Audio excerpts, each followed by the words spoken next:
అందరికీ నమస్కారం. నేను Swaroopa Potlapalli. Welcome to I dream. ఎవరు అడ్డొచ్చినా మూసీ ప్రక్షాళన బుల్డోజర్లు ఆగవని సీఎం రేవంత్ రెడ్డి తేల్చి చెప్పేశారు. ఇన్నాళ్ళు అక్రమ నిర్మాణాల మీద ఫోకస్ పెట్టిన హైడ్రా ఇప్పుడు ఏకంగా పార్కులు ఫుట్పాత్లను ఆక్రమించిన వారి మీద కూడా దృష్టి పెట్టింది. ఇప్పటికే నోటీసులు అందుకున్న వారు టెన్షన్లో ఉన్నారు. ప్రస్తుతం నాతో పాటు బీఆర్ఎస్ లీడర్ మాజీ మంత్రి పొన్నాల లక్ష్మయ్య గారు ఉన్నారు. ఆయనతో మాట్లాడి ఈ మూసీ పునర్జీవ యాత్ర అలాగే హైడ్రా దూకుడు మీద మాట్లాడదాం. సార్ నమస్తే. నమస్కారం. మీరు చూస్తూనే ఉన్నారు, హైడ్రా దూకుడు మళ్ళీ రెండోసారి పెంచింది. ఎలా ఉంది సార్ హైడ్రా పనితీరు చూస్తుంటే మీకు ఏమనిపిస్తోంది? హైడ్రా రెండోసారి పెంచిందా? కొంచెం బ్రేక్ ఇచ్చి మధ్య. అవునా? అంటే వాళ్ళకి ఏమైనా పని వచ్చి వేరే పని పడి కొద్దిగా చేయలేదేమో. కానీ అది కాదు పాయింట్. రాష్ట్ర హైకోర్టు ఏమన్నది, చివరికి సుప్రీంకోర్టు ఏమన్నది, ఈ కార్యక్రమాలు చేయడం మంచిది కాదని ఎవరు అనలా. కానీ ఇన్ని సంవత్సరాల నుంచి ప్రభుత్వాల దీంట్లో ఓకే మీరు ఒక మంచి కార్యక్రమం చేద్దామని ఒక గొప్ప ఆలోచన మాకు వచ్చింది అని, గతంలో ఎవరు చేయలేదు కాబట్టి మేము చేస్తామని చెప్పుకోవడానికి ఆస్కారం ఏర్పడి చేస్తున్న పని ఓకే. మీరు కూల్చివేతలు చేస్తున్నారు, చట్టబద్ధంగా చేస్తున్నారా? న్యాయబద్ధమైన అవకాశాలు ఇస్తున్నారా? ఇప్పుడు దొంగే అయినా న్యాయస్థానంలో కేసులు ఎందుకు నడుస్తాయి? న్యాచురల్ జస్టిస్ కావాలని అడుగున్నప్పుడు వినాలి కదా, చూడాలి కదా. కొన్నిసార్లు స్టే ఇస్తారు, కొన్నిసార్లు స్టే ఇయ్యరు. కానీ నువ్వు ఆ పని చేస్తున్నావా? చట్టబద్ధమైన కార్యక్రమం చేస్తున్నావు? చేయట్లేదు, ప్రజల కోసం చేస్తున్నా అని నువ్వు చెప్పుకోవడానికి చేస్తున్నావు. కానీ అది కూలగొట్టిన తర్వాత బాగు చేయడానికి, ఈ కూలినవన్నీ తీసుకుపోయి బయట పారేయడానికి, లేకుంటే అక్కడ మరింత సుందరీకరణ చేయడానికి నీ బడ్జెట్లో ఈ సంవత్సరం ఏమైనా డబ్బులు పెట్టావా? కూలగొట్టగానే అయిపోయిందా? కూలకున్నా బిల్డింగు ఉన్నా కూలిపోయి ఉన్నా అయిపోతుందా? వాతావరణం మంచిగా బాగుపడుతుందా? అది శుద్ధి చేస్తేనే కదా. శుద్ధి చేయడానికి నువ్వు డబ్బులు ఏమైనా ఖర్చు పెట్టావా? బడ్జెట్లో పెట్టావా? కేటాయించావా? ఖర్చు పెడుతున్నావా? ఎంత అవుతుందో నీకు తెలుసా? ఇది ఏది తెలియకముందు ఊరికే కూలగొట్టేసి ప్రచారం చేసుకుంటే ఎట్లా? మూర్ఖత్వం కాదు? నేను కాదంటలేను, ఇవన్నీ చేయాలా. గత కొన్ని సంవత్సరాల నుంచి నడుస్తూ ఉన్నది. అదే కాదు, ఇవాళ గండిపేటను అదంటున్నాం కదా, మిగతాది చెరువులు అన్ని రెండిట్లో కలిపి 4 టీఎంసీల నీళ్ళు కూడా లేవు. 4 టీఎంసీలు అంటే ఎంతో మీకు తెలుసు. దాదాపు 8,000 నుంచి 10,000 ఎకరాలకు నీళ్ళు వచ్చేది, లేకపోతే కొద్ది రోజులు డ్రింకింగ్ వాటర్ వచ్చేది. కానీ ఈ 4 టీఎంసీలలో ఎన్ని టీఎంసీల నీళ్లు రాకుండా పోయినాయి అనేది మీకు ఏమైనా లెక్క ఉందా?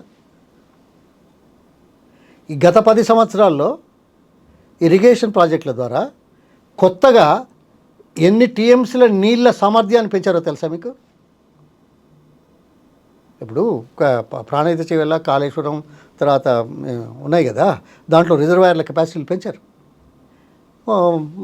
42 43 ఉంటే 147 అయింది. అంటే దాదాపు 100 పైచిలకు టీఎంసీల నీటి సామర్థ్యాన్ని పెంచితే నీళ్ళు ఒక్క దగ్గర ఎట్లుంటాయా?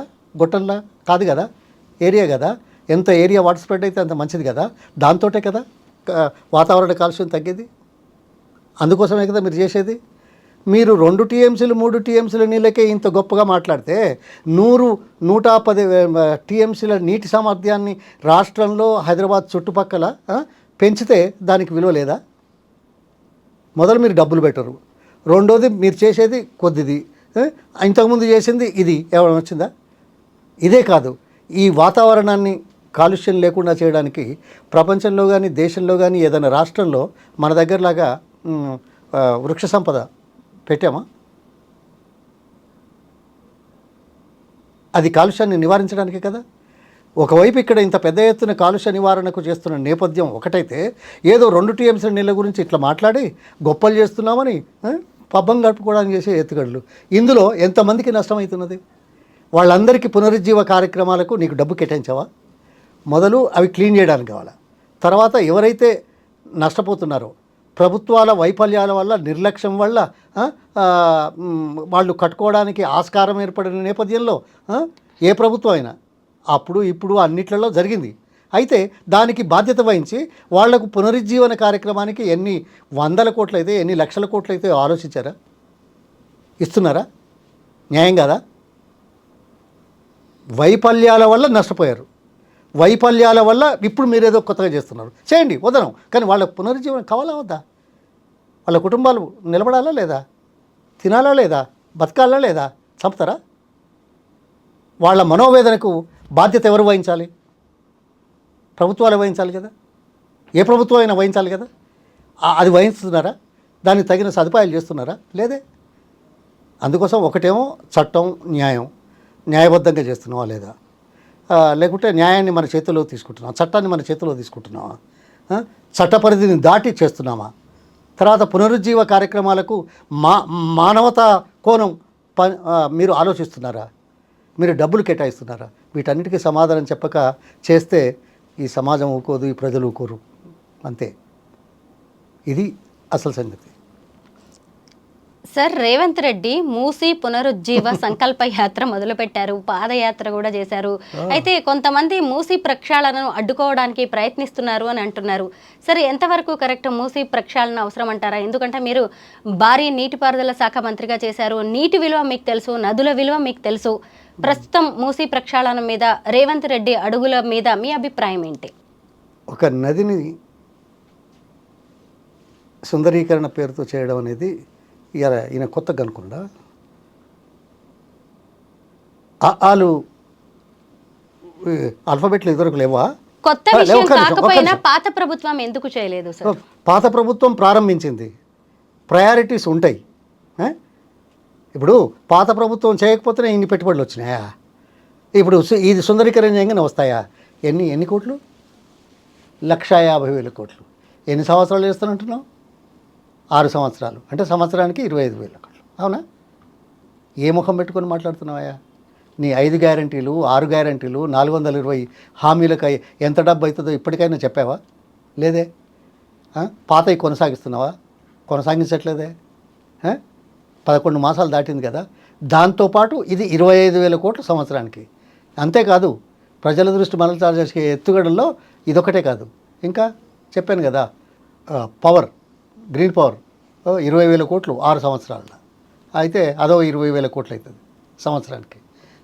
20 లక్షల ఇండ్లు కడతారట. 20 లక్షల ఇండ్లు. అది ఎంత అయితే తెలుసా? ఆ మొదలు 20 లక్షలు అన్నాడు, చెప్పేప్పుడేమో 3,500 కాన్స్టిట్యున్సీకి అన్నాడు. అది అంతా కలిపితే 16 లక్షలు కాదు. ఆ తర్వాత మళ్ళీ ఇప్పుడు 20 లక్షలు నిన్న మొన్న చెప్పాడు. దీనికి ఎంత అవుతుందో తెలుసా? 1,60,000 కోట్లు. 4 సంవత్సరాలు చేస్తామంటే సంవత్సరానికి 40,000 కోట్లు కదా.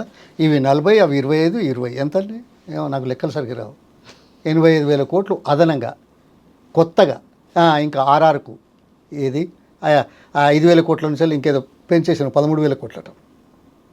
తర్వాత ఇది మల్లన్న సాగర్ నుంచి నీళ్లు మామూలుగా ఏదో కొద్ది డబ్బులతోటి కొండపోచమ్మ నుంచి వచ్చేది పక్కన పెట్టి క్యాన్సిల్ చేసి ఆ పథకాన్ని ఇవాళ మళ్ళా 5,500 కోట్లతోటి ఇక్కడి నుంచి తీసుకొస్తాడట. తర్వాత నీ నియోజకవర్గంలో అది పెట్టావు, కొడంగల్ లిఫ్ట్ ఇరిగేషన్. అదెంతో అయింది. వీటన్నిటికీ డబ్బులు ఎక్కడి నుంచి తీసుకొస్తావని చెప్తున్నావు. ఎవరిని మభ్య పెడతావు? చర్చకు వస్తావా? రాలేవు కదా, సమాధానాలు చెప్పలేవు కదా. సమాధానాలు చెప్పడం నీ బాధ్యత కాదని అనుకుంటున్నావు కదా. దృష్టి మరల్చడం, మోసం చేయడం, అధికారం చెలాయించడం, అధికారంలో ఉండేందుకు చేసే ఎత్తుగడలు. మళ్ళీ ఎలక్షన్లు వచ్చినప్పుడు ఆ నెల రోజుల్లో ఏ కొత్త పదం వాడితే బాగుంటుందో ఆలోచిస్తున్నావు. అంతే తప్ప లేదు. ఎవరయ్యా నువ్వు? ఎక్కడి నుంచి వచ్చావయ్యా? డెవలప్మెంట్ గురించి నీకేమన్నా తెలుసా? ఓ విజనరీ. మూసీ, హైడ్రా చాలా visionary. Yeah, is true. But greatest visionary in camouflaging, in make-believing statements. Greatest visionary for diverting the attention of the people. He will remain in the history. రాముడు ఉన్నాడు, రావణాసురుడు ఉన్నాడు, కౌరవులు ఉన్నారు, పాండవులు ఉన్నారు. బట్ కేసీఆర్ గారు మాత్రం తెలంగాణకి ఎప్పటికీ ఉంటాడు. నువ్వు చరిత్ర నువ్వు కూడా సృష్టిస్తున్నావు. మరి రావణుడివా, రావణాసుడివా, శ్రీకృష్ణుడివా, లేకపోతే ఇంకేదన్నా? నువ్వైతే తెలంగాణ కోసం ఏం చేయలేవు. నువ్వు ముఖ్యమంత్రిగా ఉండి ఇప్పుడు చెప్పినవన్నీ ఏది చేయలేని దౌర్భాగ్య స్థితిలో నిలిచిపోయే చరిత్ర హిందుత్వం. సార్, హైడ్రా కావచ్చు, అలాగే ఇంకా ఇప్పుడు మనం మాట్లాడుకుంటున్న మూసీ ప్రక్షాళన, ఇంకొక వైపు కేటీఆర్ మీద డ్రగ్స్, కార్ రేసింగ్ ఆరోపణలు, ఇవన్నీ కూడా 6 గ్యారెంటీలు అలాగే సంక్షేమం నుంచి ప్రజల్ని డైవర్ట్ చేయడానికి అని మీరంటారా? అందులో ప్రజా ప్రయోజనం ఏమీ లేదంటారా?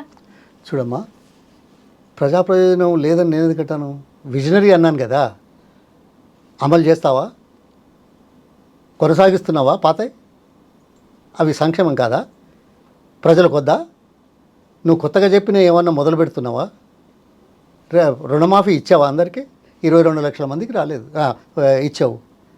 మొదలు 49,000 కోట్లని మాట్లాడారు. ఇది మంత్రిమండలి సమావేశంలో 34 ఏదో అన్నారు. తీరా చూస్తే 14,000 కోట్లు 17,000 కోట్లు ఇచ్చారు. ఇప్పుడు మళ్ళీ బ్యాలెన్స్ ఇస్తాము అని మాట్లాడతారు. అంటే టైం పాస్ అంతే. అవి కొనసాగిస్తలేవు, ఇది ఇచ్చేది ఇస్తలేవు, మీది నుంచి ఈ రకమైన కొత్త కార్యక్రమాలు.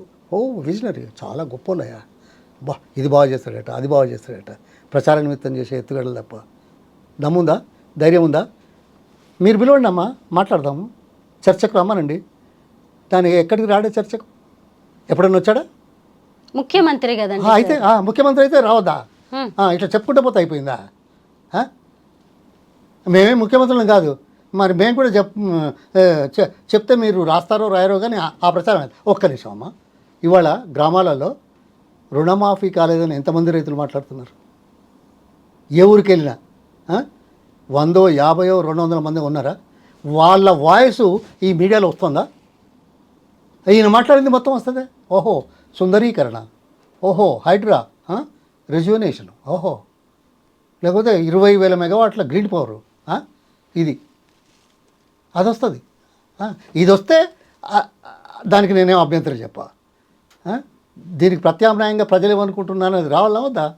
అది చేస్తున్నాడా? చేయట్లేదు కదా. దాని గురించి అడగాల్సిన ధర్మం ప్రజాస్వామ్యంలో ఉన్న మన అందరిది బాధ్యత. Thank you sir. మూసీ ప్రక్షాళన, హైడ్రా గురించి చాలా మంచి విషయాలు చెప్పారు. Thank you so much.